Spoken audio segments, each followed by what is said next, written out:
Hey everyone, it's Alexander here, and today I have a story that will make you hold your breath. Our topic today is when trust shatters in a single moment. Subscribe to the channel, hit that like button, and let's dive in. I'm writing this at 2 a.m. because I can't sleep. My hands are shaking so badly I can barely hold my phone. I keep replaying everything in my head, rewinding like a broken tape, trying to find the exact moment I should have known, the moment I could have stopped this nightmare before it consumed everything. My name is Sarah. I'm 34 years old, or maybe I was 34 when my life still made sense. Now I don't even know who I am anymore. I look in the mirror and see a stranger staring back at me. We've been married for 11 years. 11 fucking years. Daniel and I met in college. One of those boring, unremarkable, we were in the same study group stories. Nothing dramatic, nothing movie-like, no love at first sight, no rain-soaked kiss in the parking lot. Just normal, comfortable. He was normal, steady, reliable. The kind of guy who remembers to buy milk on the way home without being asked. The kind who asks how your day was and actually listens to the answer. The kind you build a life with. We have 2 kids. Emma is 8 years old, all freckles and wild curly hair that never stays in a ponytail. Lucas is 5, still learning to tie his shoes, still believing in the tooth fairy. They both have Daniel's eyes. These warm, honey-brown eyes that crinkle at the corners when they smile. That used to make me so happy, looking at my children and seeing the man I loved reflected back at me. Now, those eyes just hurt to look at. I need to tell you how it started, not the affair. God, I still can't say that word out loud without feeling like someone's reaching into my chest and squeezing, but how I found out. Because that's the part that keeps playing on repeat in my head. That's the moment everything shattered. It was a Thursday. I remember because Thursdays are my yoga days. I have this routine: drop the kids at school, grab a coffee from the place on 5th Street where they know my order, go to my 9:30 yoga class, come home feeling centered and calm. It's my thing, my 2 hours a week where I'm not mom or wife. Just Sarah. But that Thursday, Emma woke up with a fever, 101.3. Her little face was flushed, her forehead hot to the touch.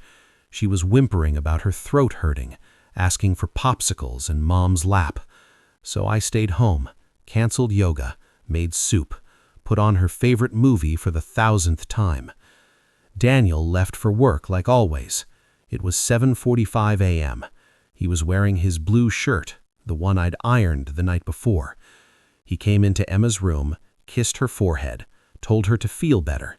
Then he kissed my forehead, that same casual peck he'd given me 1,000,000 times. Said love you on his way out, keys jingling in his hand. The same words he'd said every single day for 11 years.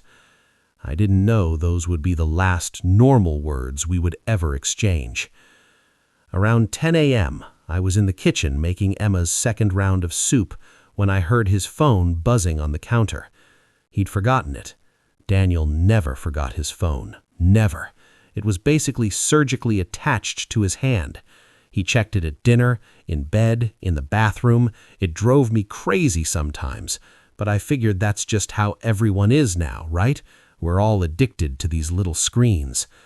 The phone kept buzzing, vibrating against the granite countertop with that angry rattling sound. I almost didn't look. I swear to God, I almost didn't. I was stirring the soup, and I thought, he'll come back for it at lunch. I'll just leave it there. But it kept ringing, and something made me walk over. Some instinct. Some tiny voice in the back of my head that knew something was wrong before my conscious brain caught up. The name on the screen was Steve, Jim. I stared at it. Steve, his workout buddy. They'd been going to the gym together for months. Daniel had gotten really into fitness lately, actually. Lost about 15 pounds. Started caring about what he ate. I've been proud of him. Thought he was finally taking his health seriously. The phone stopped ringing, then immediately started again. Steve. Jim. I picked it up. My thumb hovered over the decline button. But that voice, that instinct was screaming now. I answered.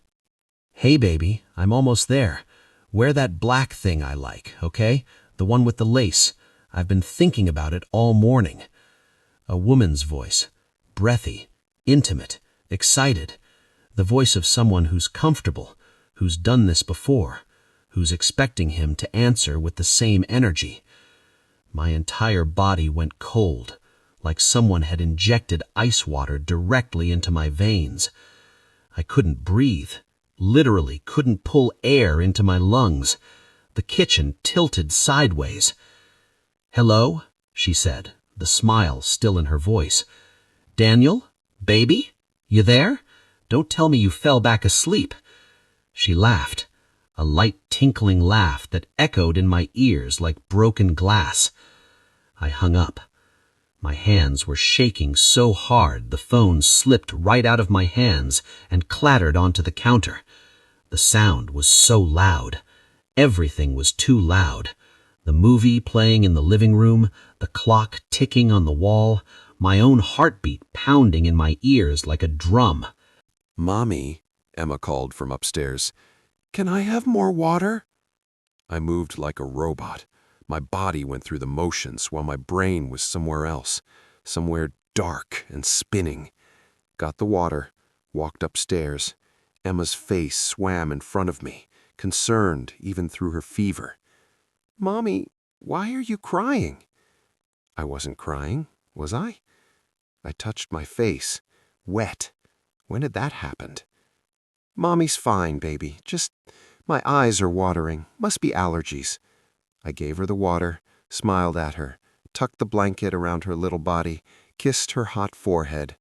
The whole time my brain was screaming so loud I thought my skull might crack open. Steve. Jim. He'd saved her under a man's name, a fake name, so I wouldn't know, so I wouldn't ask questions. How many times had Steve called? How many times had I seen that name pop up and thought nothing of it? How many times had I said, "Oh, Steve's calling, must be about the gym schedule"? I walked to the bathroom, closed the door, locked it, sat on the floor with my back against the tub, and I cried. Not pretty crying, ugly, gasping sobs that made my whole body shake. I cried so hard I threw up.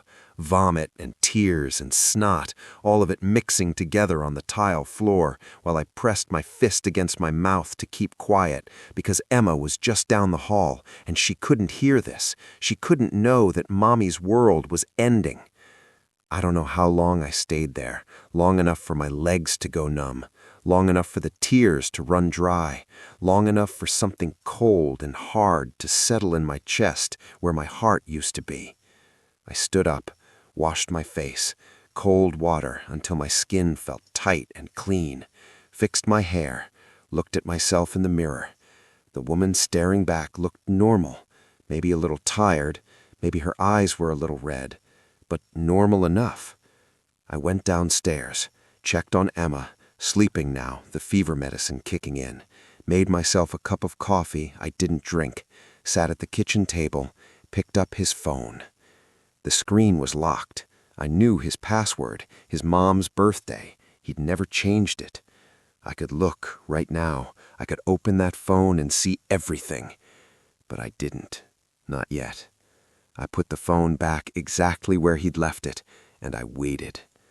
The hours crawled by like years.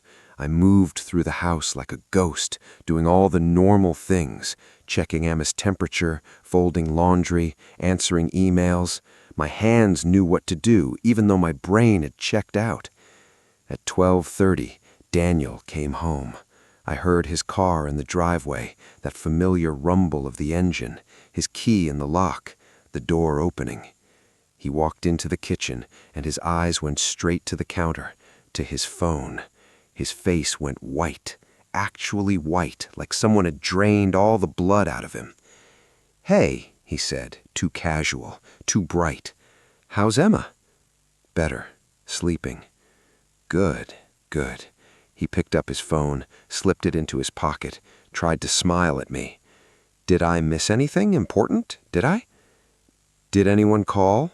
I asked. My voice sounded normal. Amazing how normal it sounded. His jaw tightened, just for a second. "I don't know. Did they?" "Steve from the gym called." I watched him, really watched him, every micro-expression, every tiny movement. He relaxed, actually relaxed. His shoulders dropped, tension flooding out of his body. He smiled, a real smile this time. "Oh yeah? What'd she want? Did she leave a message?" "She wanted you to wear that black thing she likes, the one with the lace." The silence that followed was so thick, so heavy, I felt like I was drowning in it. Daniel froze, completely froze, like someone had pressed pause on him. His smile stuck on his face, but his eyes went dead. "Sarah," he started. "Don't." My voice cracked. "Don't say my name like that, like I'm the crazy one, like I'm the one who needs to calm down. It's not what you think." "Really?" I stood up. My chair scraped against the floor, loud and harsh. "It's not what I think? Then please, Daniel, tell me what it is. Tell me why a woman just called you baby. Tell me why she's expecting you to show up in lingerie. Tell me why you saved her name as Steve in your phone. Explain it to me like I'm stupid." He opened his mouth, closed it, ran his hand through his hair, that gesture I'd seen 1,000 times. When his dad died 3 years ago and he had to plan the funeral, when he lost his job and we didn't know how we'd pay the mortgage, when Lucas was born 6 weeks early and we spent 3 weeks in the NICU, terrified he wouldn't make it. I held his hand through it all. I'd been his rock, his partner, his wife. "How long?" I asked. "Sarah, please, how long?" He looked at the floor, at the ceiling, anywhere but me. "6 months," he whispered. 6 months. I'd been living with a stranger for 6 months, cooking his meals, washing his clothes, sleeping next to him, letting him touch me, making love to him, thinking everything was fine, thinking we were happy. "Who is she?" My voice didn't sound like mine anymore. "Someone from work." "Does she know about me? About Emma and Lucas?" His silence was the answer. "Does she think you're single?" I pressed. "No, she knows." That made it worse somehow. She knew about us and she didn't care. She knew about my children and still called him baby and asked him to wear lingerie. "Is she pretty?" He finally looked at me. His eyes were wet. "What?" "Is she pretty? Is she prettier than me?" That doesn't matter. Tell me." I was screaming now. I didn't mean to scream. Upstairs, I heard Emma cry out, scared by the noise. "Yes," Daniel said, so quiet I almost didn't hear it. "Yes, she's pretty." "Okay. Okay? Sarah, we need to talk about this." "What's there to talk about? You've been fucking someone else for 6 months. You saved her name as a man so I wouldn't know. You were gonna keep doing it, weren't you? If I hadn't answered that phone, you'd still be doing it." "I'm sorry." His face crumpled, and tears started running down his cheeks. Actual tears. I'd seen him cry maybe 3 times in our entire relationship. "God, Sarah, I'm so sorry. It was a mistake, a huge mistake. I'll end it right now. I'll call her right now and end it." "Did you love her?" He stopped, crying. Went very still. "Did you love her, Daniel?" I don't know. Those 4 words destroyed me more than anything else, more than the phone call, more than the fake name, more than 6 months of lies. He didn't know. Which meant maybe he did. Which meant he'd risked our entire life, our marriage, our children, our home, everything for someone he might have loved. I turned and walked upstairs. My legs moved on autopilot. Emma was sitting up in bed, her eyes wide and scared. "Mommy, why were you yelling?" "Mommy, sorry, baby. Daddy and I had a disagreement. Grown-up stuff, nothing for you to worry about." "Where's Daddy?" "Downstairs. Do you want me to stay with you?" She nodded, her little lip trembling. I climbed into bed with her, and she curled into me like she used to when she was tiny. Her little hand found mine and held on tight. "I love you, Mommy." "I love you too, baby, so much." She fell asleep like that, holding my hand, trusting me to keep her safe, trusting me to keep her world stable and secure. But how could I do that when my own world had just imploded? I stayed in Emma's room that night, and the next night, and the night after that. Daniel slept in the guest room. We barely spoke. He'd try to corner me, try to talk, try to explain, and I'd walk away. I couldn't look at him. Every time I did, I saw him with her. I didn't even know what she looked like, but my brain filled in the blanks. Younger, thinner, prettier, everything I wasn't. A week went by in this horrible limbo. He went to work. I took care of the kids. We pretended everything was fine when Emma and Lucas were around. We were good at pretending, apparently. On Sunday, while Daniel was taking Lucas to soccer practice, I went into the guest room. His phone was charging on the nightstand. He'd been so careful with it since that Thursday, never leaving it unattended, always keeping it in his pocket. But he'd left it behind. Maybe on purpose. Maybe he wanted me to look. Maybe some part of him wanted everything to finally explode so we could stop this awful pretending. I picked it up. My hands were shaking again. The password, his mom's birthday, still worked. I opened his messages. Her real name was Michelle. The messages went back 8 months, not 6, 8 months of lies.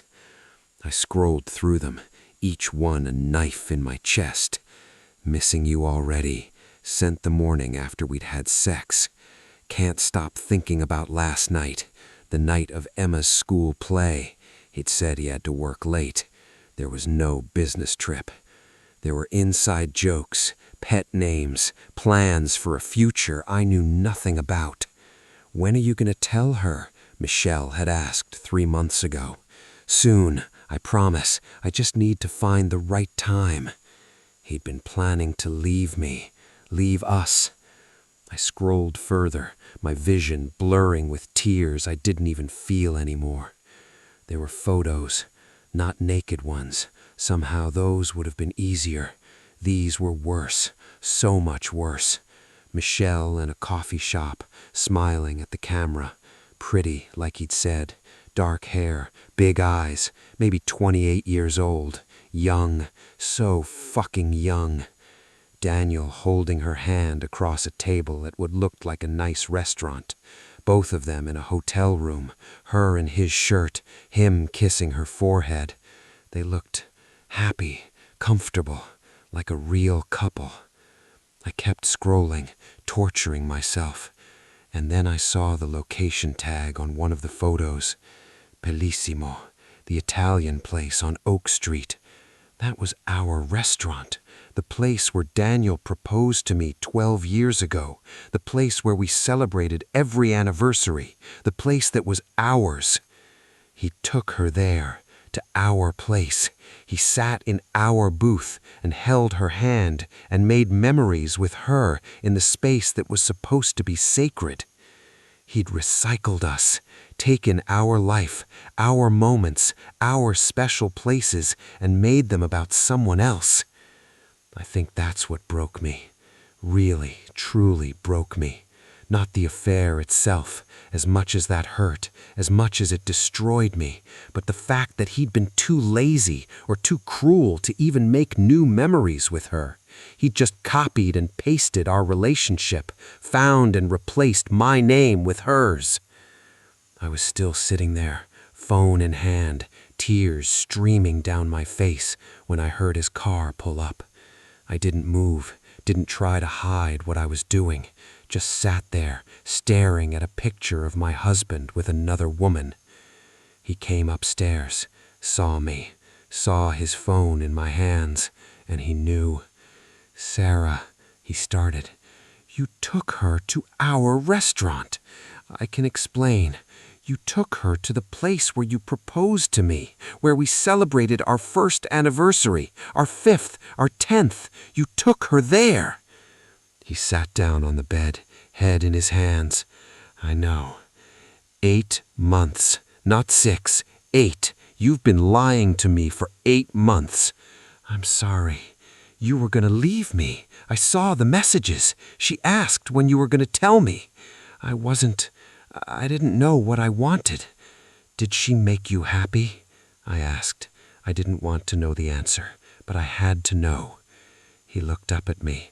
His eyes were red, swollen. He looked 10 years older than he had a week ago. "Yes," he whispered. "She made me feel happy." "And I didn't?" It's not that simple. It actually is that simple, Daniel. Either I made you happy or I didn't. Which is it? You made me feel safe, comfortable, like home. But not happy? Not the way she did. Not that electric, exciting feeling. We've been married for 11 years. We have 2 kids. Of course it's not electric. That's not how real life works. I know. He was crying now, really crying. I know it was stupid. I know I fucked up. I know I destroyed everything. But I got bored, Sarah. I got bored with us, with our life. Every day was the same. Wake up, get the kids ready, go to work, come home, dinner, TV, bed, and repeat. And then Michelle, she made me feel alive again, like I was still young, like I still mattered. You mattered to your children. I know. You mattered to me. I know. But it wasn't enough. He didn't answer. He didn't need to. I stood up, still holding his phone. "I want you to leave. Sarah, please, get out of my house. Get out of my life. Pack your shit and get out." "What about Emma and Lucas? What about them? You should have thought about them before you stuck your dick in someone else. Please don't do this. We can fix this. We can go to therapy. I'll do anything." "You can't fix this." I was screaming again, throwing his phone at him. It hit his chest and clattered to the floor. "You can't unfuck her. You can't take back 8 months of lies. You can't make me unsee those photos. You can't make me unknow that you took her to our place. You can't—" My voice broke. I couldn't breathe again. The room was spinning. "Get out. Please, just get out." He left that night, packed 2 bags while I sat in the kitchen, staring at nothing. Emma and Lucas were asleep. They didn't see him leave, didn't see him walk out of our lives. In the morning, they asked where Daddy was. "Daddy had to go away for a little while," I said, my voice steady, even though I was dying inside. "He had to take care of some work things." "When's he coming back?" Lucas asked, his little face scrunched up with worry. "Soon, baby, soon." But I didn't know if that was true. I didn't know anything anymore. Emma looked at me with those eyes, those damn eyes that were so much like his, and said, "Did Daddy do something bad?" Kids know. They always know. You can't hide the truth from them, no matter how hard you try. "Mommy and Daddy are just figuring some things out," I said. "But we both love you so much. That will never change." She nodded, but I could see she didn't believe me. She was 8 years old and already learning that adults lie, that the world isn't safe, that people leave. The next few weeks were a blur of lawyers and paperwork and dividing up our life into neat little categories. He gets the kids every other weekend, I get the house, we split the savings account, he keeps his 401k, I keep mine. Our marriage reduced to a legal document. 11 years together, 2 children, countless memories, all of it boiled down to who gets what. Daniel tried to talk to me, tried to apologize, tried to explain. He sent long emails that I deleted without reading. He left voicemails I deleted without listening to. He showed up at the house and I wouldn't let him in. Michelle was gone, he said. He'd ended it the day I found out. It was over. It meant nothing. But if it meant nothing, why did he do it? Why did he risk everything? Why did he throw away our family for nothing? I started therapy, twice a week, sitting in a beige office with a woman named Dr. Patterson, who had kind eyes and asked questions I didn't want to answer. "How are you feeling, Sarah?" "Numb." "Can you elaborate on that?" I don't feel anything. I'm not sad, I'm not angry, I'm just empty." That's a common response to trauma. Trauma is war or abuse or betrayal is trauma. Your entire reality has been shattered. Your brain is protecting you by shutting down. Maybe she was right. Maybe that's why I could function, why I could get up every morning, make breakfast for the kids, go through the motions of living. Because if I let myself actually feel everything, I'd collapse. 3 months have passed now. We're officially separated, the divorce in progress. Daniel wants joint custody, and as much as I want to fight it, as much as I want to punish him by keeping the kids away, I know that wouldn't be fair to Emma and Lucas. They need their father, even if their father is a lying, cheating asshole. I see him twice a week when he picks up the kids. He looks different now, older, tired. There are lines around his eyes that weren't there before. He's lost weight, but not the good kind, the kind where you forget to eat because you're too miserable. Good, some part of me thinks. Good, I hope you're suffering. I hope you lie awake at night, replaying everything and hating yourself. I hope it eats you alive. But another part of me, a quieter part, just feels sad. Sad for what we lost. Sad for what we could have been. Sad that this is how our story ends. Last week, when he came to pick up Emma and Lucas, he tried to make small talk. "How have you been?" "Fine." "You look good." I didn't respond. "Sarah, the kids are ready. Emma needs her soccer cleats for practice tomorrow." He nodded, defeated, called for the kids. They came running, backpacks bouncing, excited to see Daddy. They hugged him, and he held them so tight, like he was afraid they'd disappear. When he looked up over their heads, there were tears in his eyes. I closed the door. That night, Emma asked the question I'd been dreading. "Mommy, are you and Daddy going to be a family again?" I was tucking her into bed, smoothing her wild hair back from her forehead, the same hair that never stayed in a ponytail, the same face I'd kissed 1,000 times. "We'll always be a family," I said carefully, "just a different kind of family. But will Daddy come home?" How do you explain to an 8-year-old that sometimes people break promises, that sometimes love isn't enough, that sometimes families fall apart and there's nothing you can do to put them back together? Daddy and Mommy need to live in different houses right now, but that doesn't mean we don't love you. Is it because of me? Did I do something wrong? My heart shattered. Oh, baby, no, no, no. This has nothing to do with you. Nothing. You and Lucas are perfect. This is about Mommy and Daddy, okay? Grown-up stuff. But she started crying anyway, big heaving sobs that shook her little body. I held her while she cried, stroking her hair, whispering that everything would be okay, even though I didn't believe it myself. She cried herself to sleep in my arms, and after I laid her down and pulled the blanket up to her chin, I went to my own room and cried too. This is what nobody tells you about betrayal. It's not just your heart that breaks, it's your past too. Every memory I have with Daniel is tainted now. Every "I love you" feels like a lie. Every moment I thought was real might have been him wishing he was somewhere else, with someone else. Our wedding day, was he already capable of this then? That first kiss in college? Was there something broken in him even then? The births of our children? Was he thinking about what he'd give up for excitement? I can't trust any of it. My entire history has been rewritten. And the future? I don't even know what to do with that. My friends keep saying I'll get through this, that time heals everything, that I'll find someone better, that I'm still young and attractive and I have so much life ahead of me. But I don't want someone better. I wanted him, the version of him I thought existed, the Daniel who loved me, the Daniel who would never hurt me, the Daniel who meant his vows.